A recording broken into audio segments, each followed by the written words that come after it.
Réalité virtuelle, intelligence artificielle, robotique, communication, fusée. Derrière chacune de ces technologies de pointe, il y a un composant central, un circuit intégré à semi-conducteurs. Théoriquement, le FPGA peut fournir toutes les fonctionnalités des autres puces comme le CPU.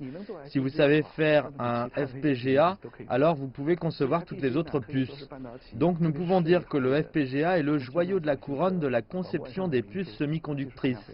En 2016, deux compagnies américaines détenaient presque 90% du marché mondial pour cette technologie avancée.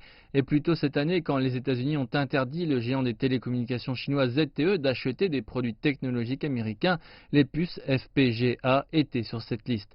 Mais à présent, Gowin Semiconductor, une start-up qui grimpe dans un hub de production au sud de la Chine à Guangzhou, cherche à créer un remplaçant pour ce type de production convoitée.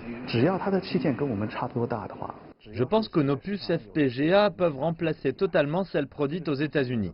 Cela a déjà été prouvé par nos clients. Il y a 4 ans, en voyant le grand potentiel du marché chinois de l'électronique grand public, Zhu Jinghui et d'autres partenaires ont créé Gowin avec de l'investissement privé.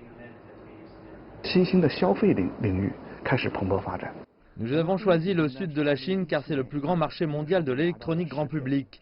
En janvier 2017, nous avons eu notre première commande pour seulement 10 puces. Mais cette année, nous pouvons nous attendre à vendre 10 millions de puces.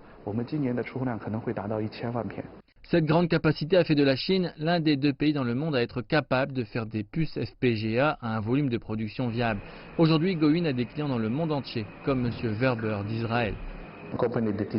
La Chine, ce n'est pas juste de l'imitation, c'est aussi de la rénovation. Gowin va vers les marchés et peut encore s'adapter aux marchés qui cherchent de tels produits. L'un des principaux objectifs de la guerre commerciale entre la Chine et les États-Unis, lancée par le président américain Donald Trump, est de limiter le développement rapide de l'industrie de la haute technologie chinoise.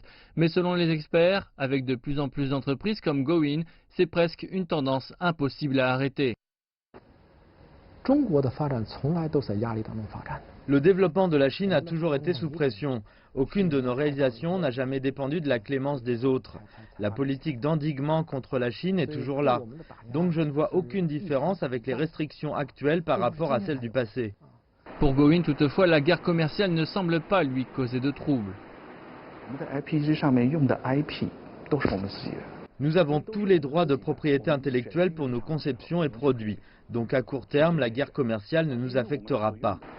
Zhu Jinghui pense que la Chine aura un jour son propre Intel et sa compagnie pourrait être un concurrent dans le futur, mais la guerre commerciale en cours ne fait de bien à aucun pays.